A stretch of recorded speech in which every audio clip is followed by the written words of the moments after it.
José Luis Soberanes Fernández, investigador del Instituto de Investigaciones Jurídicas de la UNAM, para quien pido un aplauso.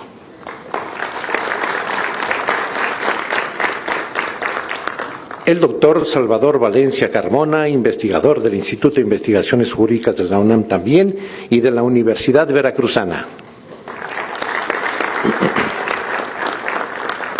El general Juan Manuel Díaz Organitas, de la Secretaría de la Defensa Nacional. El contraalmirante Andrés Jáuregui González, representante del almirante secretario de Marina. Roberto Bravo, presidente de la Federación CBO Comunitaria en Los Ángeles, Estados Unidos. El profesor Guillermo de la Cruz Isa, presidente del Grupo Bicentenario del Plan de Iguala, SC. La doctora Kat Andrews, directora de la División de Historia del CIDE y representante de grupos feministas. Muchas historiadoras también. El doctor José Antonio Serrano, investigador del Colegio de Michoacán. Y el señor diputado Manuel Huerta Martínez.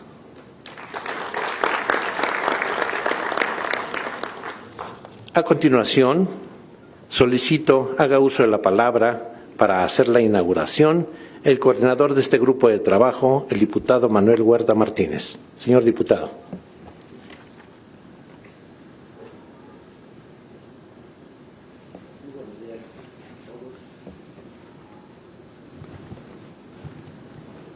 Buenos días a todos del pueblo. Bienvenidos a todos, distinguidos. El día de hoy, 17 de febrero del 2021, siendo las 9:44 de la mañana, iniciamos la tercera mesa del tema Plan de Iguala y Bicentenario de la Independencia de México. Bienvenidos sean todos ustedes. Bueno, nos ponemos de pie, siendo las 9:45 de la mañana, damos por iniciados los trabajos de esta tercera mesa del tema Plan de Iguala, consumación de la independencia de México en sus 200 años.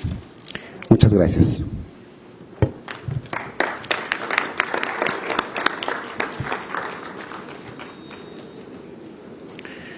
Buenos días. Muchas gracias a todos los que nos acompañan el día de hoy, a todos y cada uno de los historiadores de las instituciones académicas, a los diputados del Congreso de Guerrero y a todos los funcionarios guerrerenses, a todos los integrantes del Grupo Bicentenario de la Sociedad Civil en Iguala, a todos los ciudadanos que acudieron a este evento desde Iguala, a la Secretaría de la Defensa Nacional y sus historiadores, a la Unidad de Cultura de Marina, la Secretaría, a mis compañeros diputados federales también, a los estudiosos de la historia mexicana, a los compañeros de los medios y a todos los presentes, muchas gracias por estar hoy aquí. Y bien, aquí estamos. A 199 años de haber suscrito el Plan de Iguala, con muchas semejanzas con aquel entonces y todavía con muchas de las mismas asignaturas pendientes. Hoy, con 13 años de guerra en la que han muerto más de 250,000 mexicanos, cantidad equiparable a los mexicanos que murieron en la lucha independentista en un lapso similar de tiempo. En 1823, de acuerdo con Jean Bazin, nuestra deuda externa ascendía a 45 millones de pesos. Hoy seguimos con una deuda externa significativa, 10,981,000 pesos, que en el 2019, de acuerdo con el Banco de México. No es el lugar ni es nuestro objetivo hacer un recuerdo de las deudas sociales y económicas. Sin embargo, El paralelismo contextual: hace 199 años, el Plan de Iguala siga siendo vigente y pertinente. Pues también hoy buscamos la independencia, la unión y mantener nuestra fe, sea esta cual sea. Aquí estamos a 190 años, con el miedo como huésped en nuestro inconsciente colectivo nacional. Miedo a mirarnos en el espejo, a no ver en él la imagen que anhelamos. En vez de un rostro europeo, el espejo nos devuelve un semblante mestizo. Que en tanto tiempo seguimos sin asumir la totalidad como nuestro. Ahora nos encontramos ya también con la urgencia de reconocer no solo la imagen en el espejo, sino también la del otro y de reconocernos en él también. Aquí estamos, como en 1820, intentando transformar nuestras esferas políticas, sociales y económicas, buscando en todas ver el rostro de la equidad e invitarle a instalarse cotidianamente y por siempre en nuestras calles, entre todos los mexicanos. Hoy, como entonces, seguimos tratando de detener la derrama de sangre de esta nueva guerra. Una guerra más dolorosa por su carácter fratricida, una guerra entre hermanos, no con potencias extranjeras. Aquí seguimos en la permanente búsqueda de nuestra identidad y nuestra esencia, de lo mexicano, lo mestizo, lo nuestro. Aquí estamos y así somos. No pretendemos reivindicar ni nuestra historia ni nuestro mestizaje. Buscamos reflexionar, analizar y aportar a nuestro presente a través de la perspectiva histórica. Buscamos apoyar la reconstrucción de nuestro país bajo los mismos ejes del Plan de Iguala. Aquí seguimos trabajando para que no exista otra generación de mexicanos con sus sueños clausurados y su futuro embargado.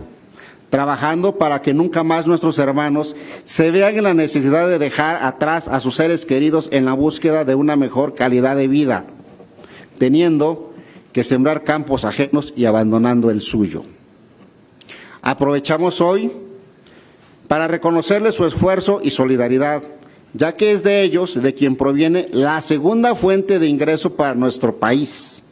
Por su conducto recibimos en 2019 $36,048 millones, cifra que solo superó el ingreso de la industria automotriz. Aquí nos hemos reunido para asumir nuestras asignaturas pendientes. Aquí, nuestro origen y nuestra historia. Ninguno de estos tres paradigmas necesita reivindicación. Requeremos de una vez por todas asumirnos mestizos, con todo lo que ello implica, física y ontológicamente. Generamos este grupo de trabajo para conocer, difundir y asumir nuestra historia, buscando la reconciliación con nuestro pasado y la formación de una nueva generación de mexicanos comprometidos con la difusión histórica. Solo así mantendremos viva la memoria de quienes dieron su vida por la independencia de nuestro país. Aquí estamos trabajando para que Iguala, nuestra Iguala de la independencia, vuelva a identificarse como la cuna del Estado mexicano, recordando los ideales de Vicente Guerrero y apoyando la transformación de este país para que de una vez y para siempre sean una realidad para todos los mexicanos la independencia, la unión y la fe. Es cuanto.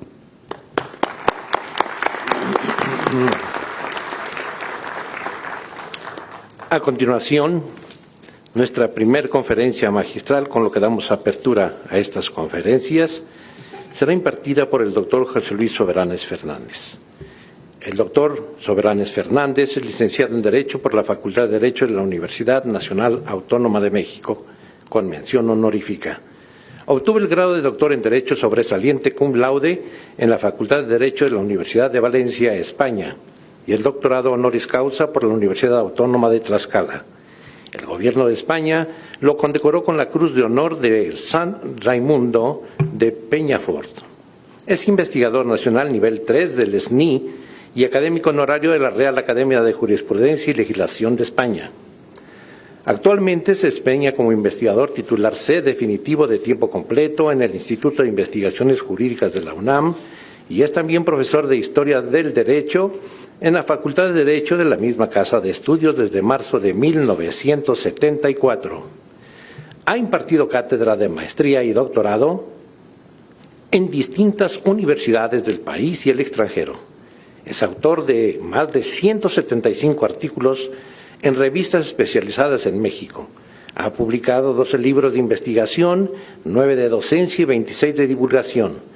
También participó como ponente en 130 congresos nacionales e internacionales, dictando alrededor de 233 conferencias en universidades de México, América Latina, España, Francia, Italia, Canadá y Estados Unidos, y prologado 38 obras. Fue secretario general de la Unión de Universidades de América Latina, director del Instituto de Investigaciones Jurídicas de la UNAM y presidente de la Comisión Nacional de los Derechos Humanos. Con nosotros, el doctor José Luis Soberanes Fernández.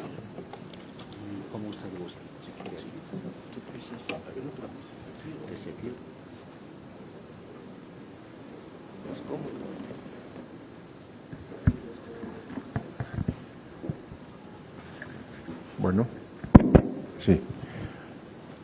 Muy buenos días, distinguidas personalidades del Presidium, señoras, señores.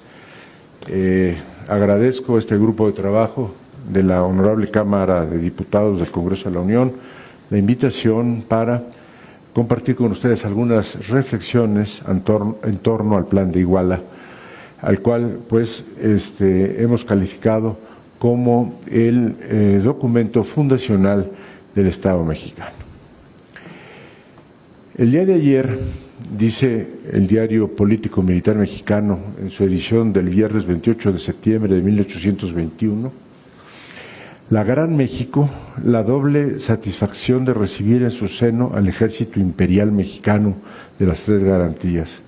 Se adornaron con cortinas, flámulas y gallardetes no solo las calles de la entrada, sino aún las más principales de la ciudad.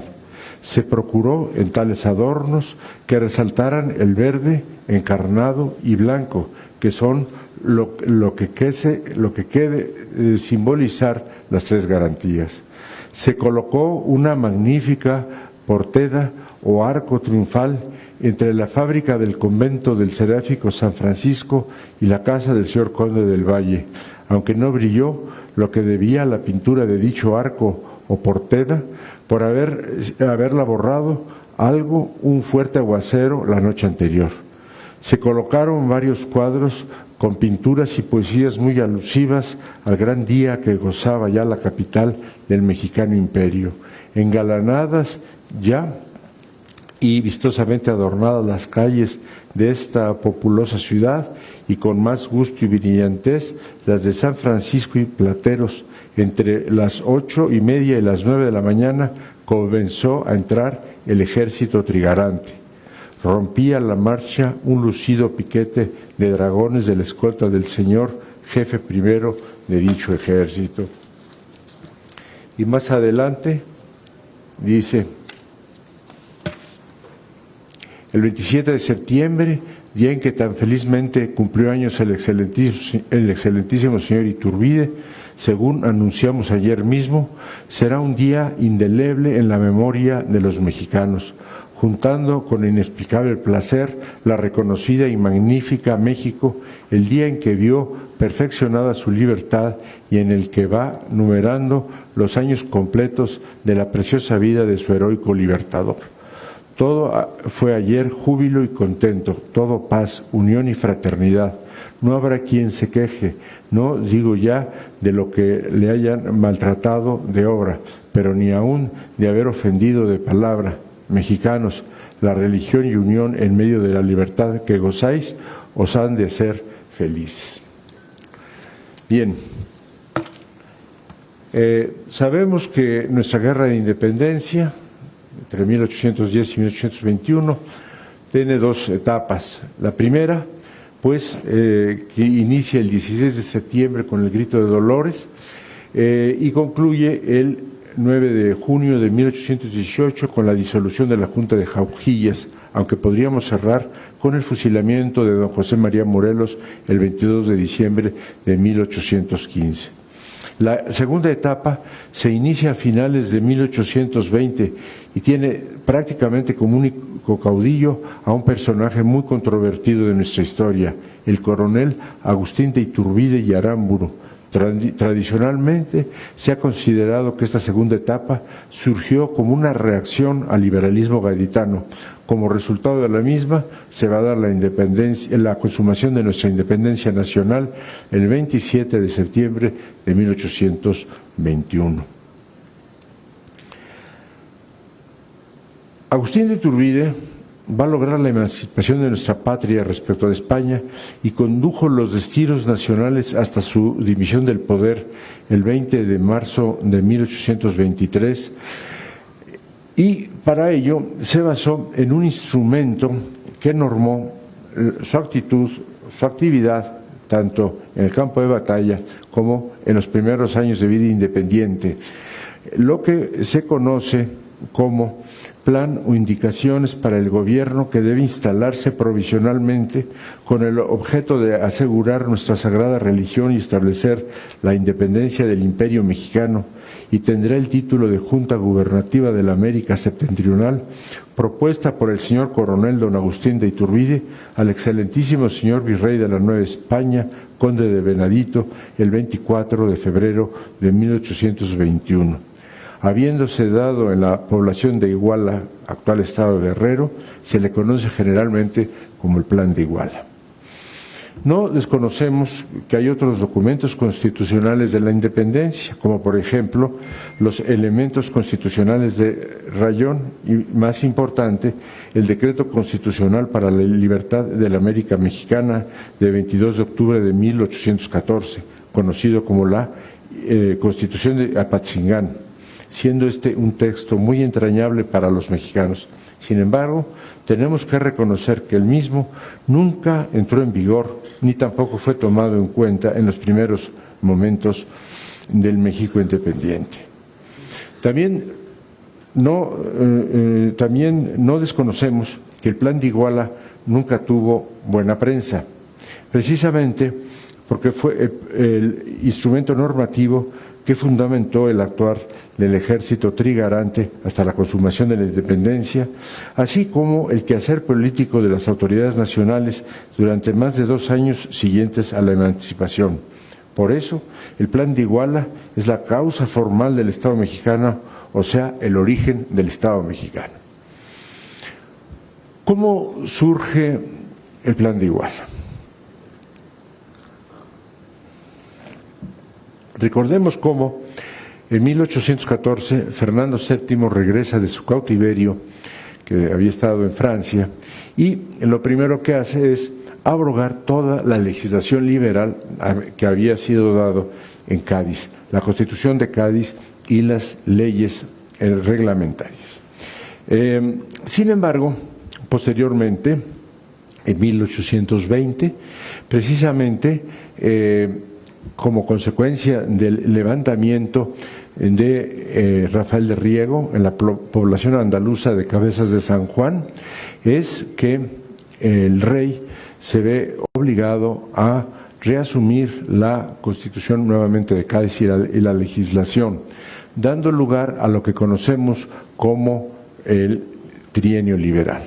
Así pues, cuando Fernando VII expresaba el 12 de marzo de 1820, marchemos todos francamente y yo el primero por la senda constitucional, daba apertura a este trienio liberal, el cual se caracterizó ya no por aquellos moderados o doceañistas del bienio liberal de 812-814, sino los exaltados o veinteañistas de 1820-1823.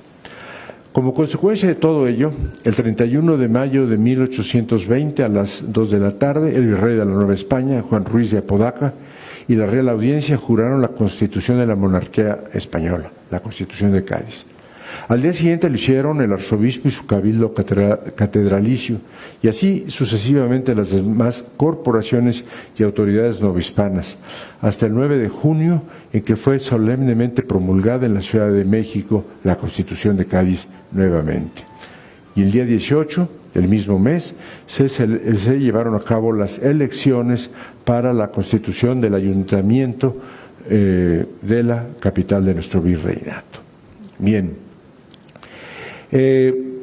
La entrada en vigencia de la Carta Magna Gaditana en nuestro país y su fuerte carga liberal trajo la oposición de algunos miembros de los grupos dominantes, tanto sociales como eclesiásticos. Quizá quien recoja con mayor fidelidad aquel pensamiento antigaditano sea el historiador Mariano Cuevas, el padre Cuevas, quien su historia de la Iglesia en México definía a la Constitución de Cádiz como impía, decimos, y además vejatoria de la dignidad y el progreso de las colonias, semillero de desórdenes económicos, políticos y sociales, cuya primera y perpetua víctima, hasta hace muy pocos años, fue la España peninsular. Así pues, esto nos va a explicar aquella reunión que se dio en el templo del oratorio de San Felipe Neri, conocido comúnmente como el Templo de la Profesa, donde se van a reunir el canónigo doctoral Matías de Monteagudo, quien era el prepósito de dicho oratorio, el rector de la Real y Pontificia Universidad, el arcediano de la Catedral de Valladolid, en Michoacán, doctor Manuel de la Bárcena, y fray Mariano López Bravo y Pimentel. Así pues, en esta reunión, que se conoce precisamente como la Conjura de la Profesa, va a salir la tesis que en ese momento va a ser la que va a ser la causa de este primer movimiento contra Cádiz.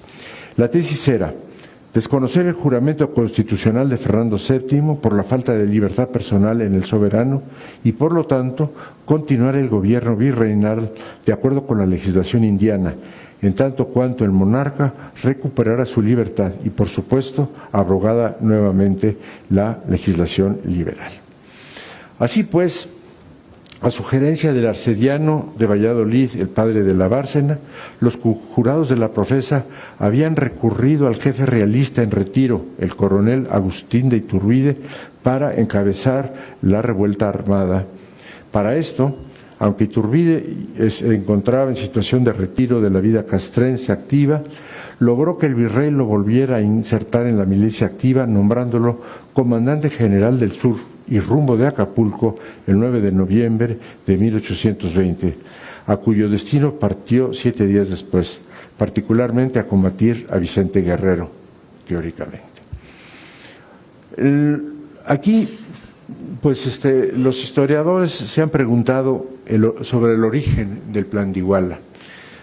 Realmente, muchos de nosotros pensamos que Iturbide, su preparación, su inteligencia misma, pues no le daba tanto como para formular un plan de esta naturaleza, como el plan de Iguala.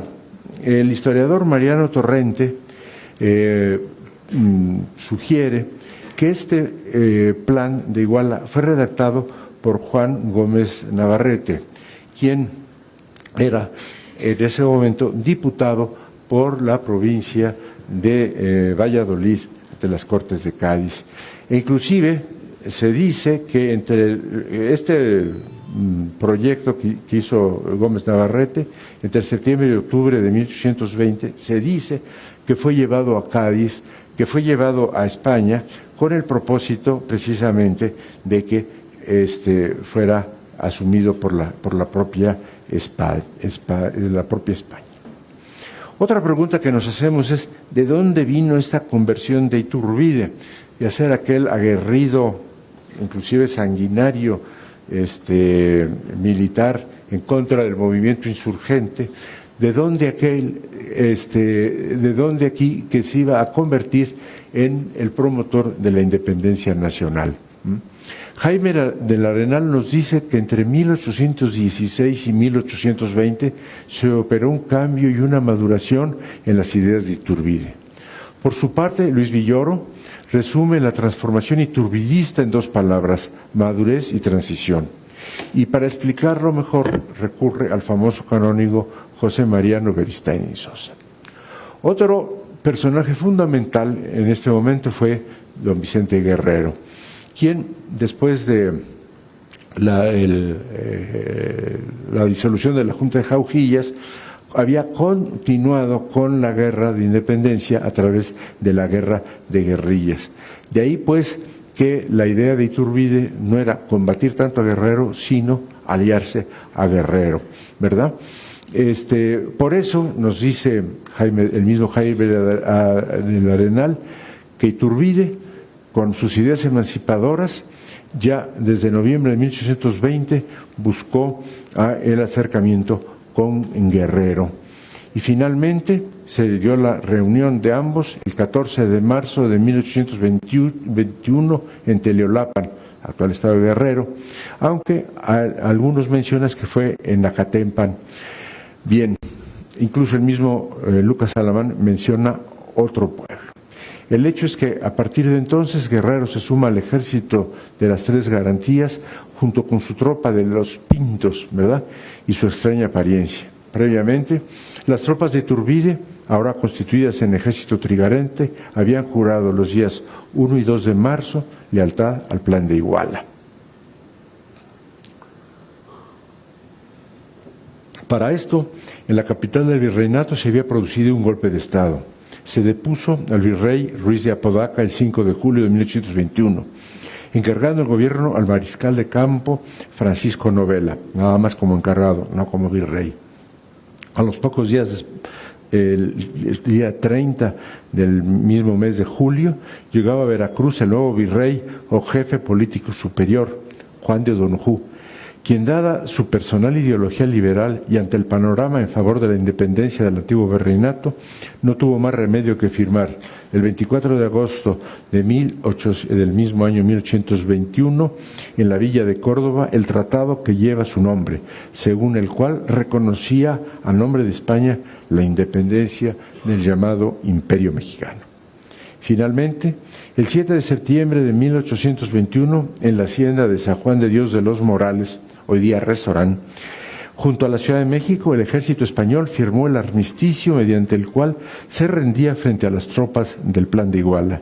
La entrada del ejército trigarante, como mencionábamos hace un momento, en la Ciudad de México se realizó el 27 de septiembre de 1821, precisamente el día del cumpleaños de Iturbide. Bien, regresemos al Plan de Iguala. Para finales de 1820, la postura de Iturbide había cambiado radicalmente, como decíamos hace un momento. Ya hemos señalado la justificación que don Agustín había apuntado para ese cambio de opinión y estaba contenida precisamente en la proclama, ¿verdad?, que antecede al Plan de Iguala, en donde dice, cito, la opinión pública y la general de todos los pueblos de esta es la independencia absoluta de España y toda la nación. Para conseguir dicho fin, había propuesto el método contenido en el mismo plan, cuyo clave era muy sencilla en apariencia: alcanzar la independencia por medio de la unión de todos los habitantes del país, reconociendo la igualdad de todos ellos y el respeto a los fueros y privilegios de los ministros del culto religioso, o sea, las tres garantías: independencia, unión y religión. Esta fórmula contenía una tesis y un propósito. Para Iturbide, el fracaso de la primera etapa de la Guerra de Independencia entre 1810 y 1815 fue ocasionada porque, cito, los planes del cura, se refiere Hidalgo, estaban mal concebidos, no podían producir el objeto que se proponía llegar a verificarse. Hidalgo sigue diciendo, y los que le sucedieron, Siguiendo el ejemplo, desolaron al país, destruyeron las fortunas, radicaron el odio entre europeos y americanos, sacrificaron miles de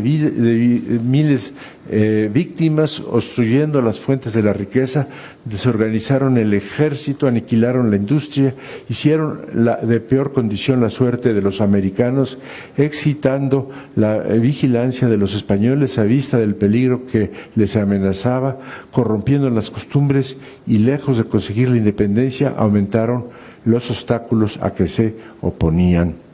Finalmente, señalaba, tantas desgracias al bello país de las delicias por el desorden, el abandono y otra multitud de vicios, la experiencia horrorosa de tantos desastres. Así era como atacaba o como se refería al movimiento organizado por Hidalgo y continuado por Morelos. Ahora bien, no obstante ello, y porque la opinión pública y la general de todos los pueblos es de la independencia absoluta de la España y de toda la nación, como dijimos hace un momento, para alcanzar esta solo se lograría mediante la alianza entre los novohispanos, toda vez que es opinión pública de que la unión general entre europeos y americanos, indios e indígenas, no sé cuál sea la diferencia, es la única base sólida en que pueda descansar nuestra común felicidad. Y esta felicidad común del reino es necesario la hagan todos unidos en una sola opinión y en una sola voz. Así pues, el único camino posible para obtener la independencia era la unión, no la confrontación de todos los habitantes del país, sin importar su origen étnico o racial. Esta es la tesis de la reconciliación de todos los habitantes de este país, único sendero viable, reiteramos, para conseguir la anhelada independencia nacional. En cuanto al propósito, ¿a qué nos referimos? La sola idea de las Cortes y la Constitución de Cádiz traía a colación un fantasma, el aniquilamiento callado pero persistente y creciente de la religión y sus ministros, y a final de cuentas la institución eclesiástica, como ya se había señalado en el Congreso de Chilpancingo. Se veía atrás la mano de la masonería y la Revolución Francesa, por lo cual había que rechazar a Cádiz y la impiedad que ella representaba y garantizar la subsistencia de la religión católica, sus ministros y los fueros y privilegios de la Iglesia que eran necesarios para ella. Ahí el propósito de esta nueva etapa de la Guerra de Independencia, impedir que se impusiera la Constitución de Cádiz de 1812. La fórmula, nos dice Jaime del Arenal, la fórmula sorprendente por su simpleza y efectividad, un nuevo imperio fundado en 3 principios o garantías: la religión, la independencia y la unión, dentro de un moderno orden constitucional, bajo un gobierno monárquico conforme a la tradición política novohispana, pero limitado y con un monarca. Así pues, ¿cuáles eran los principios que contenía el Plan de Iguala? Fundamentalmente 7. En primer lugar, régimen constitucional. Una monarquía moderada, intolerancia religiosa con conservación de fueros y privilegios, representación parlamentaria, integración del ejército trigarante, principio de igualdad y respeto irrestricto a la propiedad. Además, establecía algunas medidas transitorias, como era el orden de sucesión al trono, que describiremos a continuación, gobierno interino en tanto entre en vigor plenamente el nuevo orden constitucional, para lo cual se preveía la creación de una junta gobernativa y un consejo de regencia, y la continuidad institucional. Aquí nos preguntamos, en este momento, ¿Iturbide pretende ser coronado emperador de México? Pues es muy difícil saber esto. Quizá en ese momento, pues podría parecer una locura, ya que en el mismo Plan de Iguala se decía que se llamaría, pues, al actual, en ese momento, rey de España, a sus hermanos, y finalmente decía, u otro individuo de la casa reinante que estime por conveniente el Congreso. O sea, tenía que ser alguien de sangre real. Por lo tanto, en ese momento, pues yo creo que Iturbide no pensaba ser el emperador de México. Sin embargo, en los tratados de Córdoba de 24 de agosto de 1821, ahí se decía que se repetía todo este orden de prelación y decía que a falta de todos ellos, el que la corte del imperio designara. O sea, ya habría el abanico, y que fue precisamente lo que fue lo que lo llevó a él a garantizar más adelante pues su proclamación como emperador. Se rechazaba, como hemos mencionado, la monarquía absoluta e intentaba moderársele mediante una relativa división de poderes y una constitución. El Plan de Iguala buscaba en el fondo una tranquila y pacífica transición del México colonial al México independiente, basado en sus tradiciones añejas y recientes y en la conciliación de los intereses de todos los habitantes, sin jamás proponer utopías de ningún tipo. Bien, ¿cuáles son las aportaciones del Iguala, del Plan de Iguala? Estamos en este momento, 1821, en un momento crucial para el mundo occidental. Está por comenzar el desmoronamiento del antiguo régimen, el de las monarquías absolutas, para dar paso al Estado liberal y democrático de derecho, al Estado del constitucionalismo moderno. Para nosotros ese paso lo va a dar en nuestra patria y no solamente al conseguirse la independencia nacional, sino además precisamente el Plan de Iguala. Ahí es donde damos ese paso hacia el Estado liberal y democrático de derecho. Evidentemente que aquí echamos en falta algunos principios que son importantes. Por ejemplo, no se habla de la soberanía popular, ni el reconocimiento pleno de los derechos humanos o la división de poderes. Era precisamente las cosas que echamos en falta.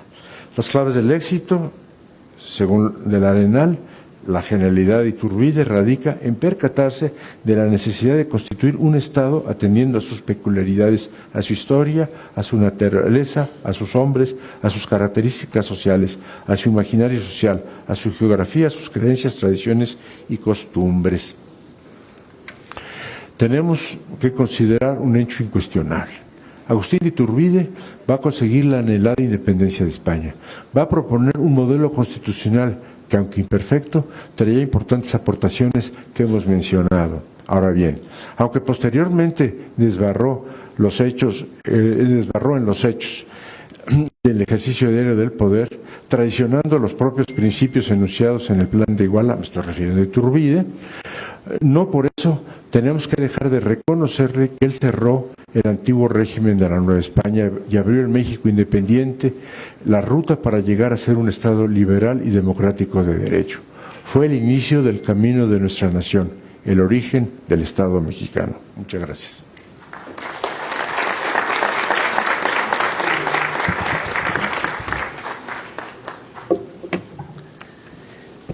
Les comento que tendremos una sesión de preguntas y respuestas al término de las conferencias magistrales. A continuación, hay la conferencia impartida por el doctor Salvador Valencia Carmona.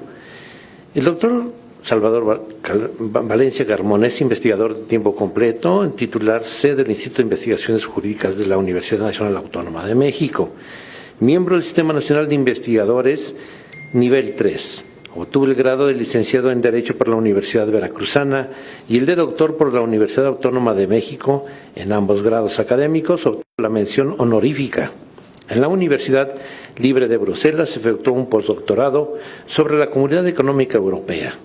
Ha sido profesor visitante en distintas universidades nacionales y extranjeras. Entre sus cargos públicos cabe mencionar los siguientes: rector de la Universidad Veracruzana, presidente municipal de Jalapa, diputado federal al Congreso de la Unión en 2 ocasiones, miembro del primer Consejo de la Comisión Nacional de Derechos Humanos, fundador del Centro de Estudios Municipales y Metropolitanos de la UNAM y primer coordinador del mismo. Entre sus vastas publicaciones, cuenta con más de 10 libros de su autoría en distintas disciplinas jurídicas. particularmente en Derecho Constitucional. Ha sido también coautor y coordinador de diversos textos jurídicos y universitarios. Ha publicado asimismo numerosos artículos en prestigiadas revistas del país y del extranjero. Entre sus obras más recientes destacan la de Derecho Municipal con 3 ediciones, Derecho Constitucional Mexicano y Comparado con 8 ediciones, y las reformas de derechos humanos, procesos colectivos y amparo como nuevo paradigma constitucional, con 2 ediciones. Los 2 últimos textos han sido en coautoría con el doctor Héctor Fix Zamudio. Actualmente es investigador de tiempo completo del Instituto de Investigaciones Jurídicas de la Universidad Veracruzana. Con nosotros, el doctor Salvador Valencia Carmona.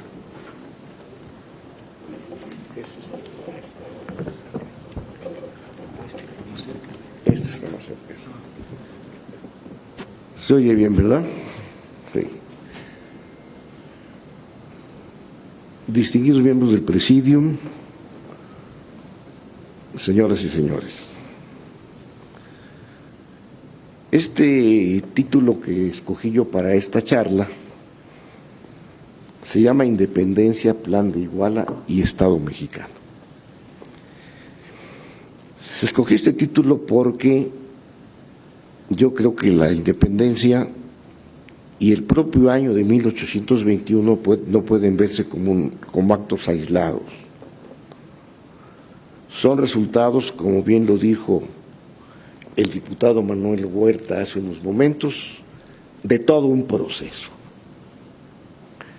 En ese sentido puede verse al Plan de Iguala, como bien lo dice José Luis Soberanes, como el origen del Estado, y es cierto, pero diría que se completa esta afirmación tomando otra serie de documentos vinculados al Plan de Iguala. Me refiero a a los tratados de Córdoba, al Acta de Independencia y a las propias bases constitucionales de 1822 de carácter constitucional. Hay que verlos, todos estos documentos, como formando parte de un mismo proceso. Este sería un punto. El otro sería el siguiente. No se puede hablar del constitucionalismo mexicano si no se le pone en contexto con el resto de los países latinoamericanos, porque el fenómeno es muy similar. Quiero decirles, antes de seguir, que para mí es un honor compartir esta mesa con el doctor José Luis Soberanes, viejo amigo y querido investigador, y hacerle un comercial que no le cobraré absolutamente nada, sino solo su simpatía y su afecto.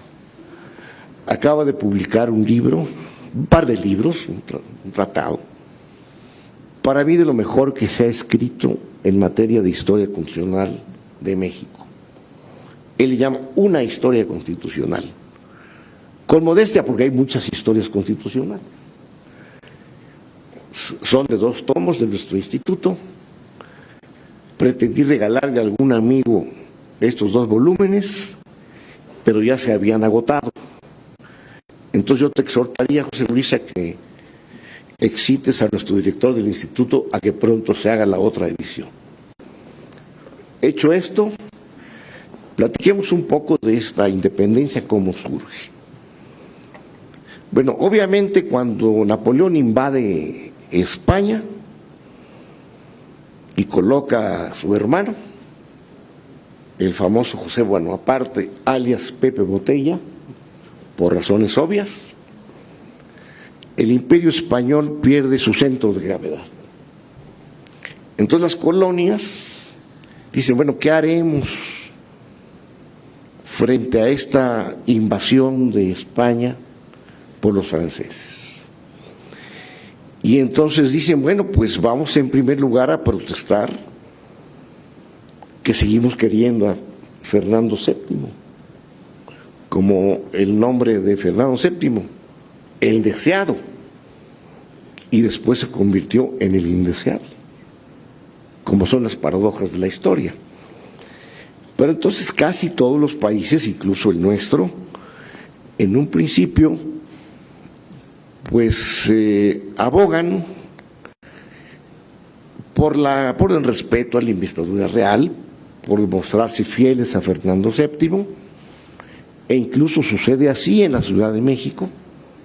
En 1808, ustedes saben que el Ayuntamiento de la Ciudad de México decide en ese instante pues sacar una especie de declaración, un pronunciamiento donde se indica que Fernando VII sigue conservando, digamos, su poder, su mando, su respeto, pero que mientras él esté privado, digamos, de una libertad absoluta, el pueblo reasume la soberanía. Ya esto es muy interesante porque es un primer indicio de que las cosas no van a marchar igual. Y sucede lo mismo en casi toda Latinoamérica.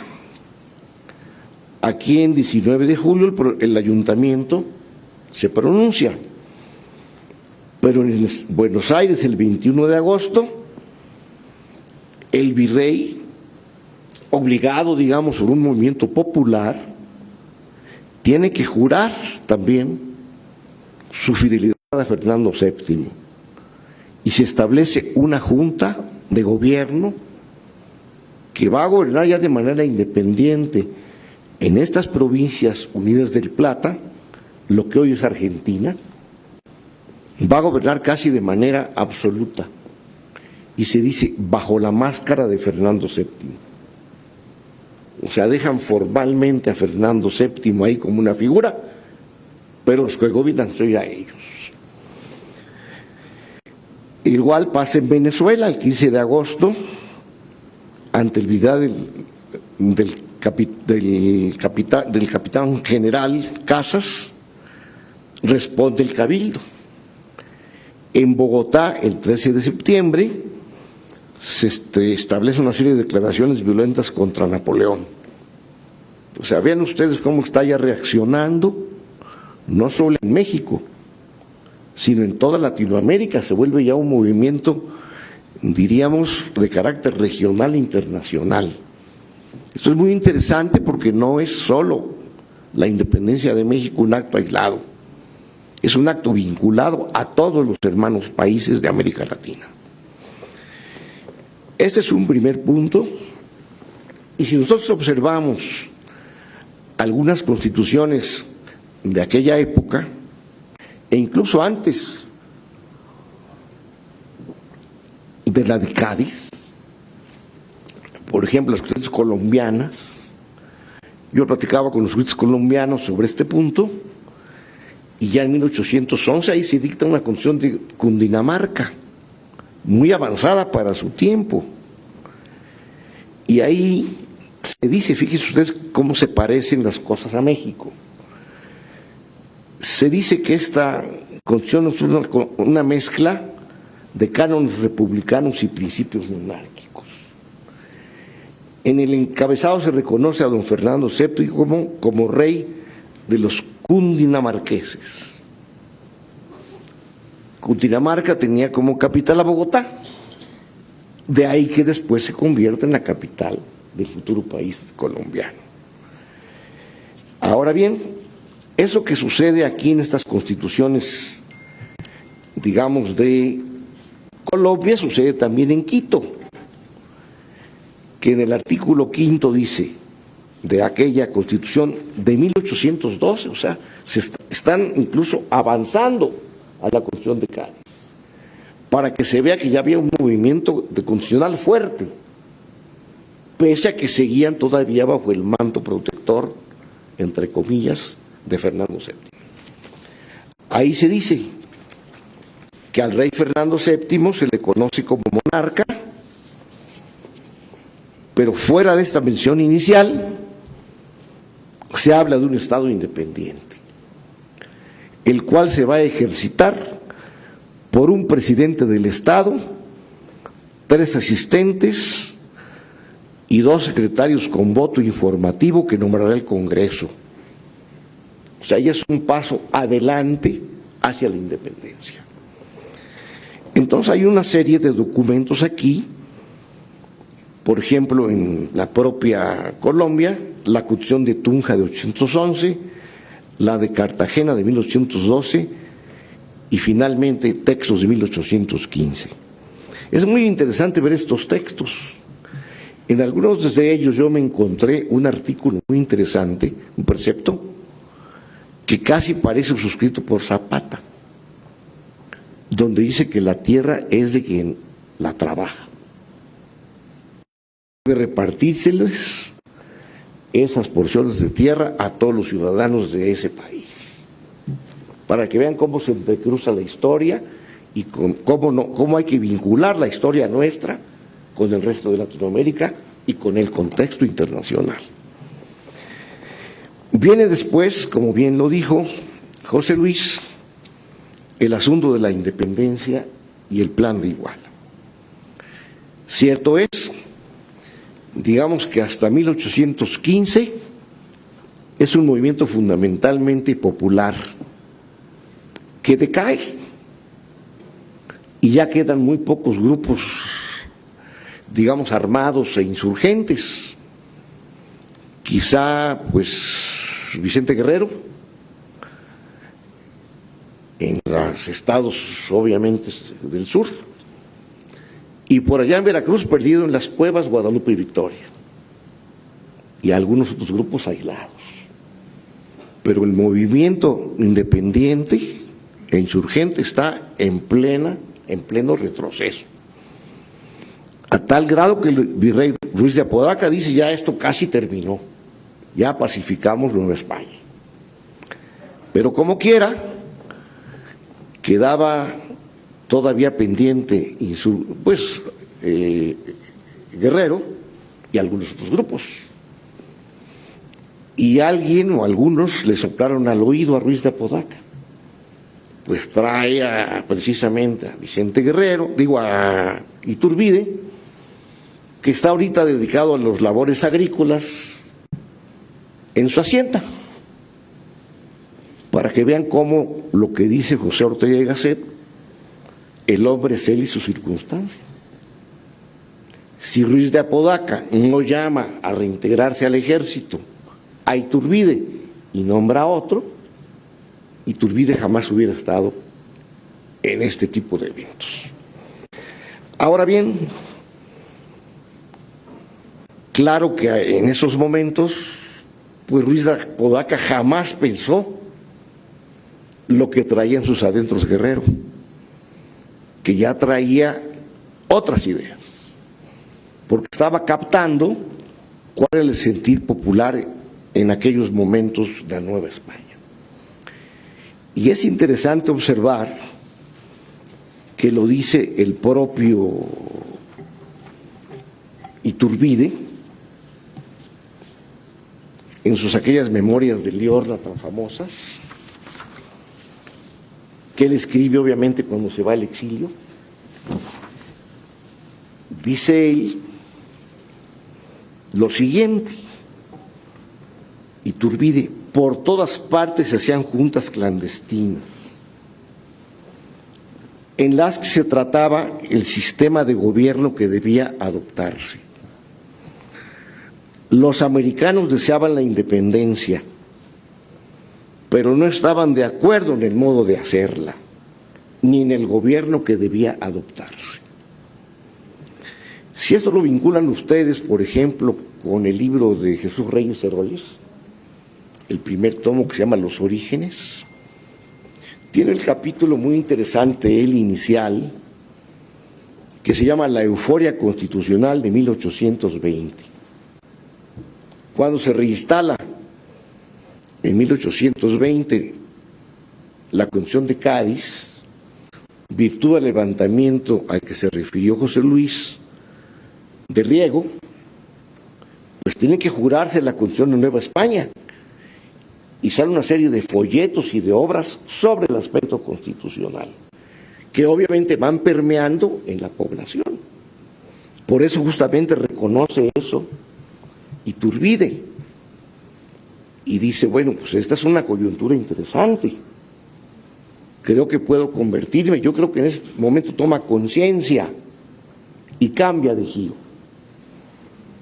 Entonces, en lugar de hacer lo que decía precisamente el virrey, pues empieza a cartearse con Iturbide, pero no solo con él, sino con otros generales realistas que tenían un poder muy importante en aquel tiempo. Entonces va preparando él el escenario para poder proclamar el Plan de Iguala. O sea, era un hombre fundamentalmente práctico. No era un hombre, digamos, de lecturas enormes, era un hombre de acción, no era un hombre tampoco de sotana. Si ustedes comparan, por ejemplo, los discursos de él, por ejemplo, con el discurso del Congreso de Angostura de Bolívar, pues hay una dimensión enorme. Aquel sí sabe lo que está haciendo y por dónde debe irse. Como quiera, el hombre es el hombre del momento. Y logra, a través de sus pronunciamientos, fundamentalmente aquel del 24 de febrero, suscrito ese día, lanzar un plan sencillo pero muy atractivo, que fue el Plan de Iguala, porque si ustedes lo ven es sencillo, pero comprensible a la gente y a los habitantes de Nueva España de aquel momento. Como bien se dijo por José Luis, en ese momento, este documento, que es sencillo hasta cierto punto, pues es un documento que puede sintetizarse en cuanto a sus principios en pocos. Primero, obviamente la independencia, ahí se dice,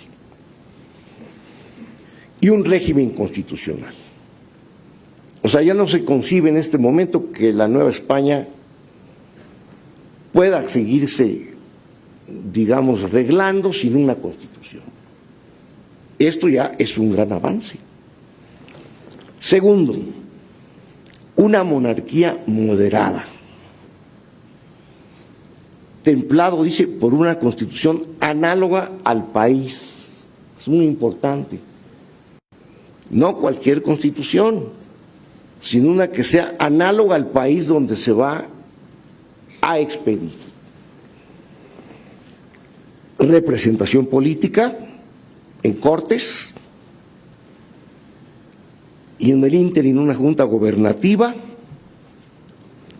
igualdad entre los habitantes y respeto a la propiedad y a las personas. Esto es fundamental, porque si le dicen, bueno, aquí van a caber todos, tanto los españoles peninsulares, como los criollos, como los indios, como los de origen africano e incluso los asiáticos. Entonces caben todos en esta nueva república, o en este nuevo régimen, o en esta nueva monarquía. Y eso creo que, pues a cualquier habitante de aquel momento, pues le resultaba muy atractivo. Hay un punto aquí que hay que reflexionar. ¿Por qué escoger la monarquía?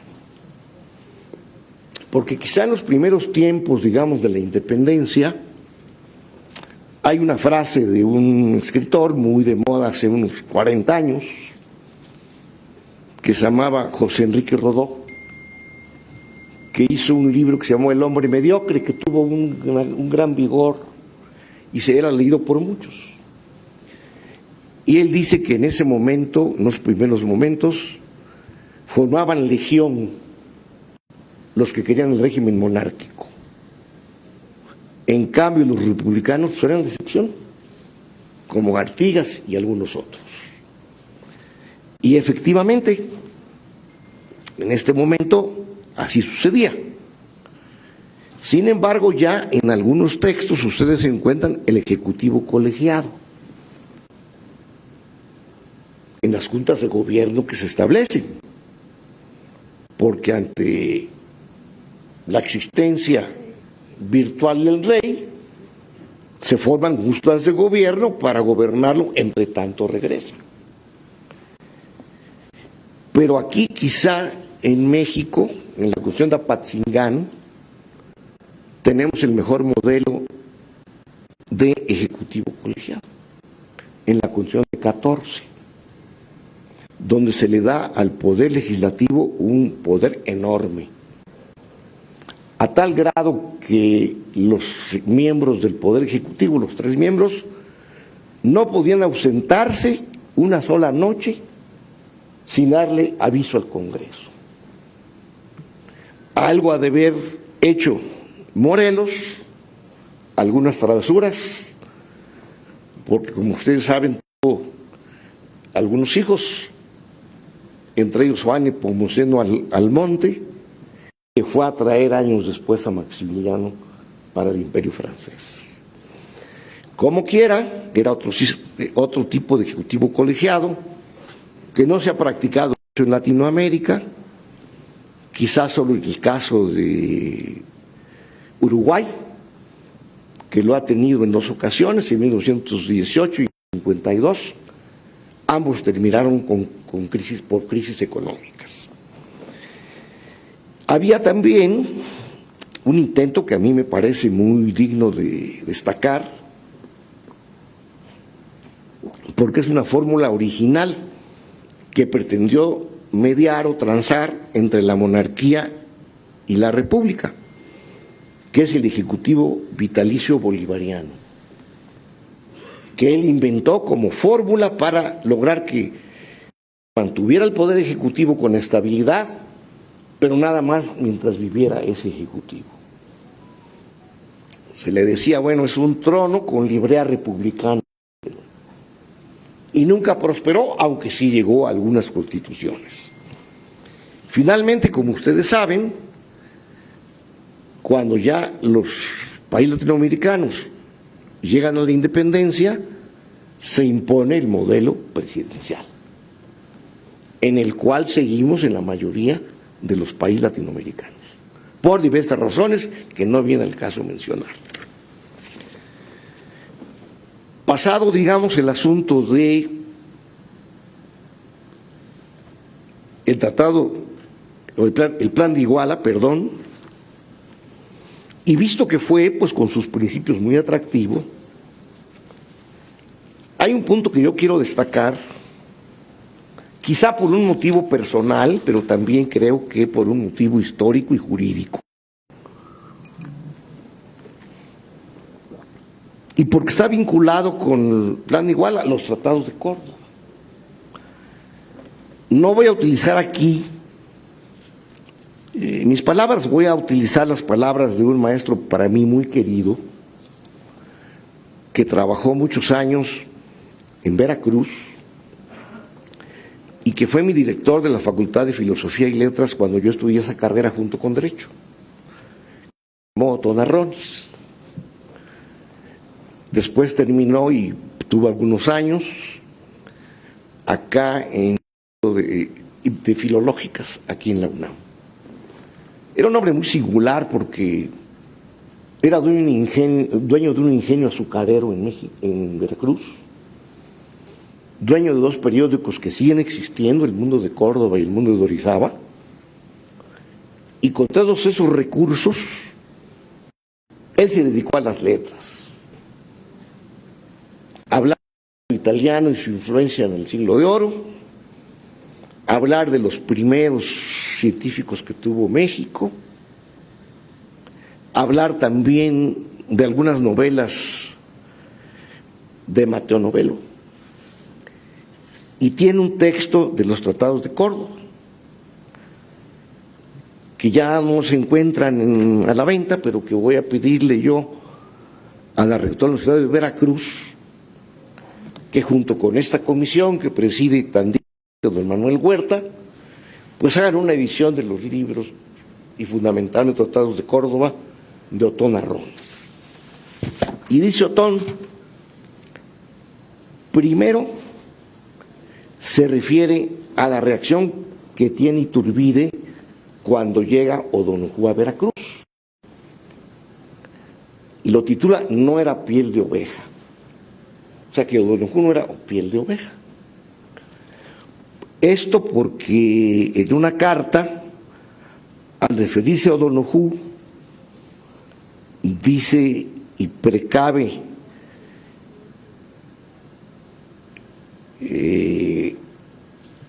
Iturbide de cuidarse de él. Dice, puede que sea un lobo que se nos quiere presentar con piel de oveja. La misma desconfianza que tuvo en su momento, digamos, Guerrero respecto de Iturbide, la tiene en este momento, pues obviamente Iturbide frente a O'Donoghue, no sabe qué cartas traiga. Finalmente, como ustedes saben, se entienden en Córdoba y dice aquí Orrones, los tratados de Córdoba han sido menospreciados sin previo estudio frente al plan de Iguala, pero muestran diferencias fundamentales. No hay, como se ha repetido, una duplicación del plan de Iguala. Es una capitulación cierta, pero en la que se estatuyen condiciones honorables para vencedores y vencidos. Y señala las diferencias entre ambos documentos. Aquí en el documento de Córdoba, en los documentos de Córdoba, no se habla ni se alude a la religión en ninguna cláusula, ni de los fueros y privilegios de sus miembros. B. Se crea una junta de gobierno compuesta de los primeros hombres del imperio, a la cual se integrará al propio O'Donoghue, y cito entre comillas el tratado, por la conveniencia de que una persona de su clase tenga una parte activa e inmediata en el gobierno. C. Que se respetará la vida de los españoles y sus propiedades. D. Se estatuyen procedimientos de gobierno a seguir, lugar de la corte, junta de gobierno, formación de una regencia. Y esto que es importantísimo y a lo que ya aludió José Luis. En cuanto al titular del imperio, cierto que se menciona el orden dinástico español, pero se abre la puerta a que no habiéndose presentado ninguno de los nombrados, se designará el emperador al que las cortes del imperio designen, o sea, a cualquiera, tenga o no sangre real. Esto permite precisamente que Iturbide pueda llegar al imperio después de lo que sucedió a unas cuantas calles de aquí, en el movimiento aquel célebre de Pío Marcha. Como ustedes ven, este tratado, o los tratados de Córdoba, están vinculados al plan de Iguala.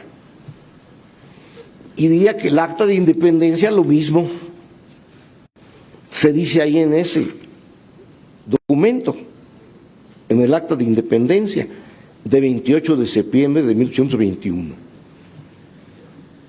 que nuestro país será una nación soberana e independiente de la antigua España, con quien en lo sucesivo no mantendrá otra unión que la de una amistad estrecha en los términos que prescribieron los tratados. O sea, como cualquier otra nación del mundo. Y finalmente, no puedo dejar de referirme a las bases constitucionales del segundo Congreso de 24 de febrero. Y ahí se recoge ya el principio de la división de poderes. Y se habla ya de los derechos humanos. Se dice ahí que no conviene queden reunidos el Poder Legislativo y el Judiciario. Y se agrega que debe haber igualdad de derechos civiles en todos los habitantes libres del imperio, sea el que quiera su origen en todas las partes del mundo. ¡Qué bello! Todos esos documentos nos hablan, como justamente lo decía nuestro querido diputado Huerta, de un proceso que se gesta, que se une. Finalmente quiero decirles que fue fácil para México que se le reconociera en el exterior. Tuvieron que pasar todavía muchos años porque la propia España tomara conciencia. Porque no era sencillo todavía a esas alturas desterrar las viejas teorías que venían del concierto europeo, de que era necesario reconocer a los estados por parte de la sociedad internacional. Teoría que en este momento, ustedes saben, pues ya no goza de cabal salud. Ahora las normas son mucho más flexibles y en buena hora permiten que cuando un pueblo acceda a la independencia, lo haga desde ya. México, para llegar aquí, requirió muchos años. Qué bueno que se celebre la consumación de la independencia ahora y en estos términos. Yo soy de los que creen que en la historia de México no hay ni buenos ni malos, sino muchos son hombres de su tiempo, sin dejar de reconocer a nuestros próceres. Pero sí creo que en algunos casos hemos satanizado algunas figuras. Ustedes saben lo polémico que ha sido Iturbide, lo cuestionado que ha sido Porfirio Díaz, pese a que también, por ejemplo, cubrió de vías ferroviarias que la revolución mandó a la ruina y que ahora nos cuestan muchas dificultades económicas. ¿Y qué decir, por ejemplo, de la pugna entre José María Luis Mora y Lucas Alamán? Cuando Lucas Alamán también fue un hombre valioso, que nada menos hizo la primera ley del Banco del Avío y construyó en Veracruz el primer ingenio del país. Entonces, esta fecha sirve para que los mexicanos nos reencontremos a sí mismos y que veamos el progreso con fe, con unidad y con progreso. Y como dice el diputado, es cuanto.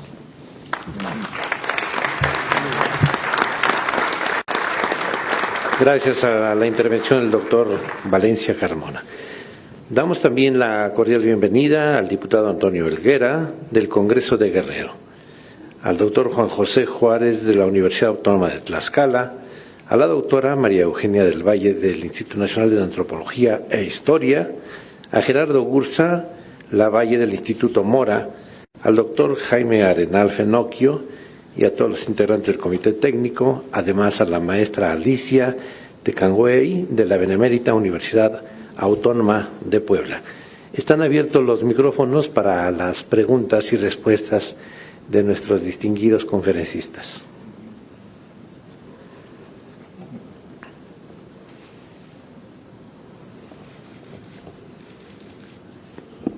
Sin lugar a duda, hay muchos temas que podemos comentar sobre lo expuesto.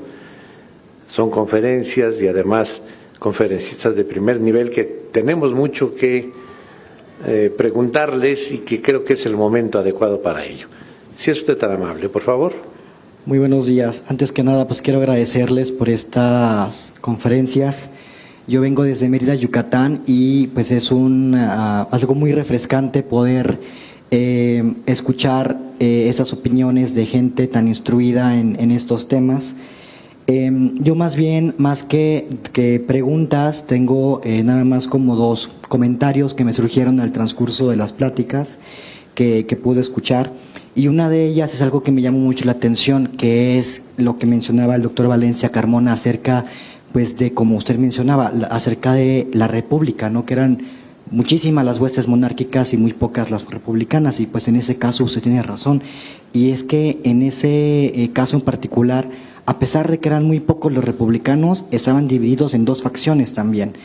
Los que tenían el ideario de la república norteamericana, que tenía ya experiencia como un país independiente desde muchísimos años antes que México, y el otro es el ideal, es el concepto filosófico de república que nos citan tres filósofos muy importantes para la política internacional, que son Hobbes con su libro El Leviatán, Platón con la República y Maquiavelo con El Príncipe, donde los tres nos citan pues conceptos de república, efectivamente, pero que están liderados por un príncipe, es decir, que en la práctica son una monarquía. Sin embargo, en esas monarquías hay algo muy particular, que no se refiere a una monarquía absoluta, sino a un estado en el cual todos los ciudadanos, incluido el príncipe o el jefe de Estado o el rey, el monarca, como se le llame, van a estar sujetos siempre al Estado de Derecho. El otro comentario que tengo, como mencionaba el doctor Valencia Carmona, es muy interesante acerca del Segundo Imperio. Juan Nepomuceno fue el hijo de Morelos, y al igual que el hijo de Morelos, otros descendientes de diferentes héroes de la independencia, como por ejemplo el mismo Agustín de Iturbide y Huarte, hijo de Agustín de Iturbide, el que estamos mencionando y celebrando en esta ocasión, que redactó el Plan de Iguala junto con otras muchas personas. También estuvo Ángel Iglesias, que era un nieto de José Ortiz de Domínguez, y otros muchos descendientes y parientes de las guerras de independencia que por diferentes motivos eligieron al archiduque Maximiliano para venir aquí a México a ser pues el emperador de México. José Miguel Hidalgo y Esnaurrizar nos cita algo muy curioso, que es que no Napoleón fue el que, pues por dedazo, por decirlo de alguna forma, eligió a Maximiliano, sino más bien que fue el que dio la venia. Los mexicanos en esa junta de notables, que estaba conformada por más de 200 personas, que pueden ver la lista en México a través de los siglos, había elegido a este personaje, y pues bueno, es una ricura venir aquí a escucharlos. Es la primera vez que vengo a este recinto. Ojalá que puedan repetir ese ciclo de conferencias, y pues ojalá que le puedan dar más difusión, porque la información que nos compartieron el día de hoy o que nos están compartiendo es sin duda información que muchos de nosotros añoramos y deseamos conocer. Pues muchísimas gracias. ¿Alguien más que tenga alguna pregunta? Comentario, por favor. Ahorita llega ahí nuestra compañera con el micrófono, por favor. Buenos días, muchas gracias. Y gracias a los ponentes. Yo creo que, yo no soy historiador, soy solamente un diletante de la historia, soy guateco. Y me parece muy importante que a 2 siglos de ocurrida el plan de Iguala por iniciativa de Iturbide, y que fue a buscar a Vicente Guerrero a la Tierra Caliente, a Teloloapan, a Catempan, a Arcelia, etcétera, donde estaba recuperándose de las heridas que había sufrido durante la Guerra de Independencia, y que mantuvo inclusive la flama de la guerra después del fusilamiento en Ecatepec de Morelos, que era su jefe. Yo creo que es una ocasión importante de reflexión, porque las 3 garantías, como ya se dijo aquí, y que se cristalizaron materialmente en la bandera del Ejército Trigarante, que desfiló, como se dijo aquí por el doctor Soberanis, por la calle de Plateros y entró a Palacio Nacional, donde finalmente se firma el Acta de Independencia. Yo creo que el tema de la independencia pues requiere que se consolide, se reafirme. El tema de la unión entre los mexicanos, que allí está en ciernes cristalizándose, pues, y que ocurre finalmente a través de un dilatado proceso de decantación histórica, pues yo creo que es ocasión también de una reflexión contemporánea. A mí me da gusto que esto se esté tratando en este recinto, que la iniciativa del diputado Huerta pues es trascendente en ese sentido. Tiene esa significación. Recordar, porque quienes no reconocemos a la historia estamos obligados quizás a volverla a transitar, a veces con otros dolores. Entonces, creo que nos da la posibilidad de reflexionar en este tiempo ya del siglo XXI, donde inclusive el mundo se reconfigura geopolíticamente con una recomposición neocapitalista, inclusive con un capitalismo de Estado en China, etcétera. La reflexión sobre nuestro país y nuestro futuro inmediato es importante, pero es importante al trasluz de la historia, al trasluz de la configuración jurídica de nuestro país, y yo creo que eso tiene una gran significación y una trascendencia. Qué bueno, a un año antes de la efemérides histórica, se esté ya reflexionando sobre esto. Simplemente un reconocimiento al Congreso y a la Diputación guerrerense. Muchas gracias. Muy bien. ¿Algún comentario más? ¿Alguna pregunta? Por favor.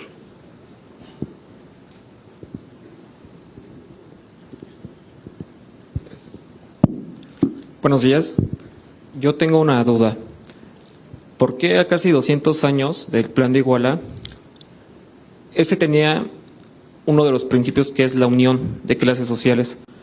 ¿Por qué a casi 200 años no se da este tipo de unión actualmente en el país? Doctores.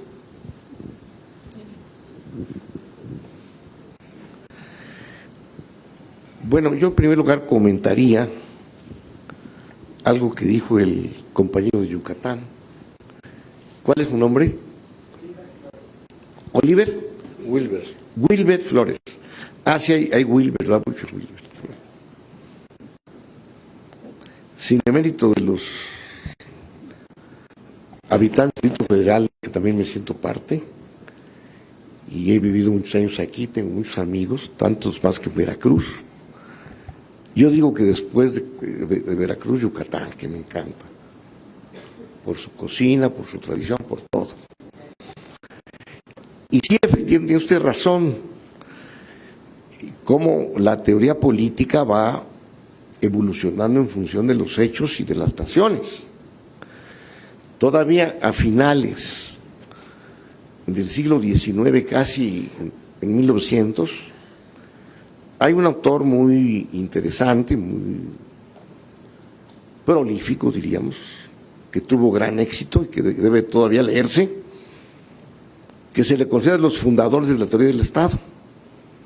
Me refiero a Jelinek, Jorge Jelinek, que todavía a esas alturas decía que la división fundamental era entre monarquías y repúblicas. Como usted bien lo señala, el concepto de república mismo va evolucionando. Y casi en aquel tiempo de Maquiavelo, pues no había casi distinción, pero poco a poco, y él es de los primeros que distingue entre estos dos términos y que da consejos que muchos políticos no han seguido. Y después,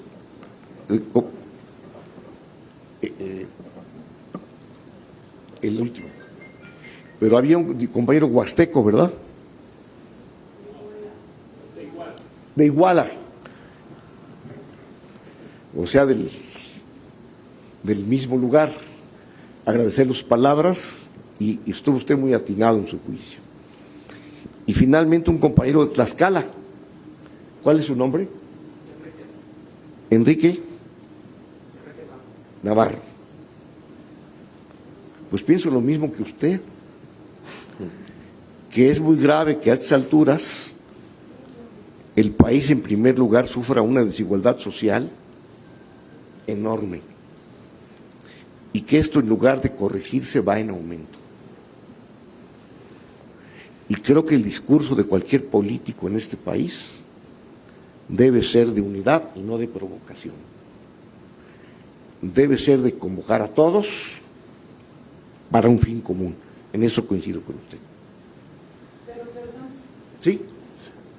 La pregunta de él no es la respuesta que usted está dando, porque la unión es uno de los colores de esta bandera, no se refería entre pobres y ricos, era un problema de etnias, era la unión entre los americanos, donde estaban los indios, las castas, los llamados criollos y los españoles europeos, porque es la unión con, esta era una colonia española, aquí había muchísimos españoles que gobernaban y muchos de ellos abrazaron el Plan de Iguala. Entonces era la unión con todos, no era una unión social, era una unión política de etnias. Eso le daba la base a pues el ejército realista. La mayor parte de sus comandantes eran españoles peninsulares y muchos de ellos, la inmensidad, abrazó el Plan de Iguala. Lo interesante es que esta garantía se rompió muy poco después. Se rompió con las leyes de expulsión de los españoles en 27. Después, la garantía de la religión se rompió con las leyes de reforma de Juárez. Y ya nos queda nada más de ese plan, la independencia. Muchas gracias. Soy Cristina Gómez, profesora de la Facultad de Filosofía y Letras de la UNAM. Gracias. Yo agregaría también esto en el comentario, y coincidiendo con lo que dice la maestra, yo coincido con ella. Y diría yo que la pregunta de él da lugar a varias respuestas. Porque su pregunta de él es, ¿por qué ahora estamos desunidos? Yo así lo entendí. Dice, ¿por qué esa unión que existía entonces, que supuestamente era el ideal, no existe en México de hoy? No sé si fue así Navarro, o es otro el sentido. A lo mejor yo no lo comprendí. ¿Cuál es el sentido de usted? El que yo menciono. O sea, no se refiere tanto al momento de la independencia, que justamente coincido con usted. Se refiere al México de hoy, donde hay problema todavía con las etnias que no logramos incorporar plenamente. Y en ese sentido tiene razón. Creo que con eso más o menos coincide. Muy Gracias. bien. Sí, señorita, por favor.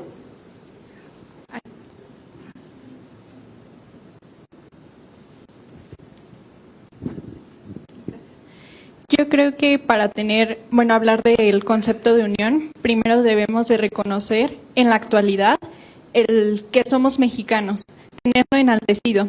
Hago alusión al libro del Laberinto de la Soledad por Octavio Paz, donde él nos explica y hace un análisis psicológico de cómo la actualidad, el mexicano de la actualidad se niega a sí mismo sus orígenes en la mayoría, ya que no encuentra una pegación ni a lo prehispánico ni a su raíz española, que a fin de cuentas somos una mezcla de ambas culturas y demás. Yo creo que para hablar en la actualidad de una unión como tal de mexicanos debemos de aceptar lo que somos, como somos, y estar orgullosos de nuestros símbolos, de nuestro pasado, de nuestra historia, reconociendo todo en general y trayéndolo como habían citado anteriormente. Debemos de conocer nuestra historia, debemos de aceptarla para poder seguir adelante en general como país.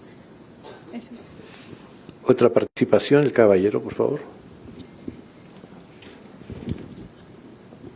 Buenos días a todos. Perdón. Mi nombre es Emanuel Ledesma, soy presidente del Club Progresista Binacional y también secretario de Proyectos de la Federación Cívico-Comunitarias de Migrantes en Los Ángeles, California. Soy maestro en Pedagogía por la UPAEP y maestro en Desarrollo Económico y Cooperación Internacional por parte de la UAP. Mi aportación va en el sentido que nosotros como organizaciones migrantes nos cuesta trabajo generar sinergias colaborativas, ¿no? Por esas identidades que se dan de manera aislada según el origen geográfico, étnico de nosotros como migrantes, ¿no?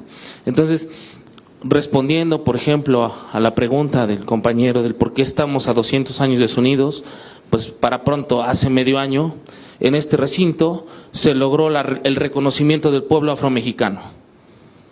O sea, y en el sentido de lo que menciona la compañera, ¿no? Es que nuestra identidad está lacerada, ¿no? Una identidad que justamente en el plan de Iguala, ¿no? Se empezó a conformar en el diseño de un nuevo modelo de Estado, ¿no? La integración de las razas, ¿no? Y eso es lo que nos falta hoy día, y creo que es el momento, la oportunidad histórica de la cuarta transformación, ¿no? De poder generar una nueva identidad como mexicanos para poder superar todas estas atrocidades de violencia, de desigualdad, de pobreza, de marginación que hoy nos siguen pegando. Ese es el sentido de mi aportación. Muchas gracias. ¿Algún comentario, pregunta más, por favor?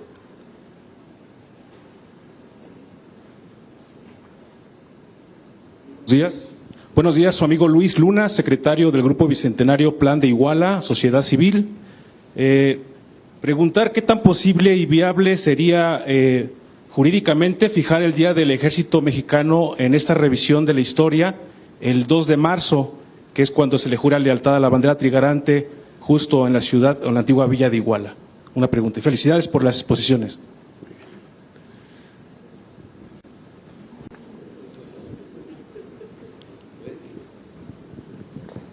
Voy a cederle aquí al general. Como dicen los académicos cuando hay una pregunta bastante difícil, qué interesante. Pues de hecho, mire, es cierto, precisamente yo creo que nos estaba escuchando, y luego podemos acusar de espionaje, porque comentaba con el doctor Soberanes, aquí antes de ingresar al recinto, del tema de la existencia del ejército, cuándo se debía conmemorar. Estamos hablando ahora de 107 años. Pero bien decían ustedes, estaríamos hablando de más tiempo, ¿no? Entonces, sí es muy interesante, pero aquí también se trata es el parteaguas que se da, porque pues todo lo que hemos venido viviendo, ya aquí hemos hablado de muchos conceptos, y hay el concepto que debemos retomar, que es el de proceso. Todo ha sido un proceso.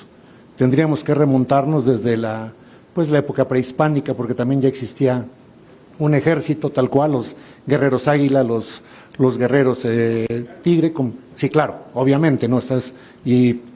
Todavía tendríamos que ir más atrás, ¿no? Porque ese sería el gran debate, ¿no? De que si España conquistó a México, pues no, y España no era España y México no era México. Entonces, es el punto de partida para muchos aspectos que debemos tener. Tal vez comparto un poco lo que usted dice, pero también es una parte que se ha marcado precisamente porque es cuando ya se le da forma, cuando se genera lo que llamamos orden, que ya se venía manejando desde esa época, se hablaba de orden y progreso, ¿eh? Vemos los lemas, los estandartes, todo aquello que se daba a conocer en la época, hablando alrededor de cuando se gesta la independencia, con todo lo que se viene dando. Entonces, sí yo creo que tendríamos que ir más allá. Sería un planteamiento interesante para analizarlo, llevarlo al debate profundo. Pero sí es una propuesta, porque ya hemos visto en la parte de historia, en la parte de historia, en lo que dentro de la Secretaría de la Defensa Nacional, que sería muy importante que acudiera, que nos visitara eventualmente para generar este debate social y precisamente retomar todo lo que hemos aquí hablado, ¿no? Porque mucho de eso nos lleva un tanto a la desunión, el hecho de no conocernos tal cual, de no reconocernos, de no aceptarnos y de no encontrar ese punto de coincidencia que tanto hemos buscado. Entonces, es fundamental, es interesante esa propuesta, coincidiría de alguna manera, pero finalmente el gran acuerdo hasta este momento es que el ejército mexicano, el ejército de ustedes, el ejército de todos nosotros, es el 19 de febrero, cuando se genera después ese decreto del constitucionalista, ¿no? Porque podríamos hablar del ejército trigarante, que en realidad puede ser la simiente de lo que somos actualmente. Gracias, general. Aquí hay otra pregunta, por favor. Más que pregunta, también un comentario, agradeciéndole sobre todo a los dos expositores que de manera magistral, así como su conferencia, valga la redundancia, nos arrojaron mucha luz sobre el plan de Iguala, que está por cumplir sus 199 años. Agradecerles a todas las personalidades que se encuentran aquí el día de hoy y coincidiendo con algunos de los comentarios, antes que nada yo creo que sí, como dijo el diputado Huerta, habría que asumirnos mestizos, reconciliarnos con nuestro mestizaje para de ahí poder tener esa unión de la que habla el plan de Iguala. Muchísimas gracias. Gracias. ¿Alguien más que tenga algún comentario, alguna pregunta? Hay dos personas, por favor.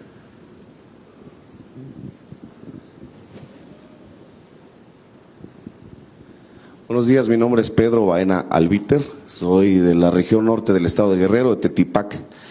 Voy a hablar de lo que yo entiendo, nada más soy productor de guayaba. Es interesante escuchar, yo desconocía el tema del plan de Iguala, qué similitud tenía con otros tratados de Latinoamérica. Ahora, mi pregunta como campesino, como agricultor, es nada más para el doctor. ¿Se puede aplicar todavía la palabra que decía nuestro general Emiliano Zapata, que la tierra es de quien la trabaje, sabiendo la situación de nuestro estado de Guerrero? Y la segunda, que es un comentario, que el avance que hizo, como acertadamente dijo que el presidente Porfirio Díaz hizo el ferrocarril en toda la República, pero vino la revolución y acabó con todo el progreso que de alguna manera ya estaba. Era una causa justa, era una causa que los hombres del momento, como usted dijo, era necesaria hacerla, y destruyeron mucho, y hoy vemos a México viendo ese camino. Mi pregunta para mi persona es cómo entender o cómo aplicar eso para la juventud, para los campesinos de mi región, cómo aprovechar o cómo tener la historia, no desconocerla y de ahí aplicarla a nuestra vida, a nuestro momento, como dijo el doctor, a los hombres que estamos en este momento en la historia. Gracias.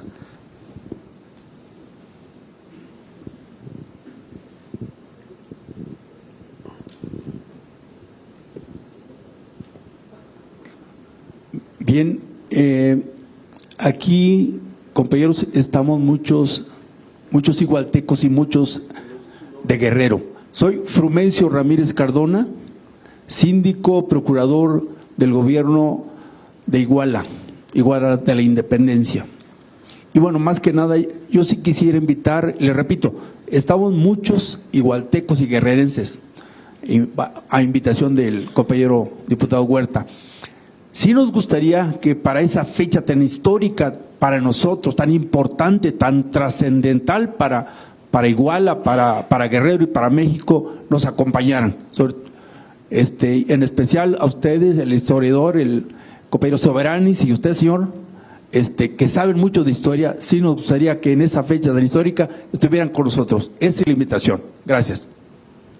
Muchas gracias. ¿Alguna pregunta más o comentario? Aquí adelante hay una intervención más. Bien, yo tengo una pequeña inquietud. La bandera del Ejército Trigarante fue confeccionada por don José Magdaleno Ocampo. Era un sastre popular, barbero, peluquero de la ciudad de Iguala. Y a él, Agustín de Iturbide Aramburo, fue quien le encargó que confeccionara esa bandera. Ese sitio hoy está en un lugar privado, sin que se pierda, es una propuesta, sin que se pierda el carácter de propiedad privada. Yo creo que sería interesante que el Congreso Federal, ante una fiesta de significación, ante una celebración de significación nacional, ese sitio se declarara de interés cultural e histórico y no se pierda la referencia material del sitio donde se confeccionó esa bandera. Hoy en día es una pequeña bodega de un hotel privado que se encuentra atrás del Museo de la Bandera Nacional, que fue el edificio. Yo soy arquitecto, yo no soy historiador, pero el edificio lo tengo muy identificado como lo que fue el Palacio Municipal. Forma parte también de la historia contemporánea, fue la cárcel de donde se fugó Genaro Vázquez para irse a la guerrilla después de presidir la Asociación Cívica Guerrerense, y que después se convirtió en la Asociación Cívica Nacional Revolucionaria ya en la guerrilla. La propuesta concreta es que haya una iniciativa del Congreso para que ese pequeño sitio, y lo reitero, sin afectar la propiedad particular, tenga quizás un pequeño uso más digno que el que actualmente tiene, toda vez que se configura ahí una de las banderas que de alguna manera cristaliza y significa todo lo que fue después el plan de Iguala, y después se hacen algunas precisiones también, como ya lo dijo aquí el doctor, en los tratados de Córdoba, ¿no? Con Juan O'Donoghue y con Iturbide. Muchas gracias. Es una propuesta muy directa al diputado.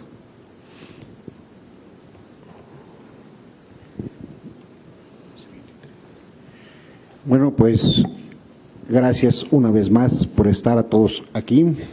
Creo que se han vertido conceptos bastante valiosos para todos los mexicanos. Este movimiento que inició siendo popular y después se convirtió en militar. También es importante destacar que en estos acontecimientos participaron nuestras tres raíces, o cuando menos esa es la esencia del plan de Iguala: la criolla, la mestiza y, como bien se dijo, la afro-mexicana, que es nuestra tercera raíz también. Por lo tanto, en este movimiento tenemos la convocatoria, por lo vertido aquí, a lo que se llamaba América Septentrional, América del Norte. Están representados aquí nuestros compañeros inmigrantes con sus grupos, bienvenidos. También se ha extendido la convocatoria a Sudamérica, porque el siglo de las luces pues encendió este movimiento libertario a nuestro continente, sin descartar la visión de la península. ¿Cómo ve la independencia la península ibérica, lo que ahora es España? Dicho lo anterior, el plan de Iguala, como bien se recalcó aquí, es la génesis del Estado mexicano por todas sus vertientes políticas y sociales. El día de hoy, siendo las 11:25 de la mañana de hoy, 17 de febrero, gracias a todos.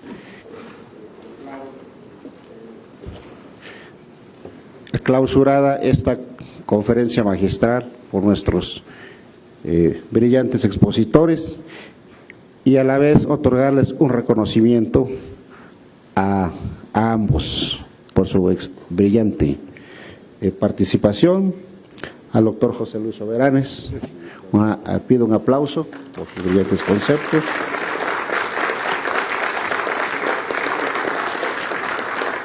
Y al doctor Salvador Valencia Carmona, muchas gracias por su brillante exposición. Con esto agradecemos a todas y todos por su presencia, en especial a los distinguidos miembros de este presidium. Que tengan buen día. Muchas gracias.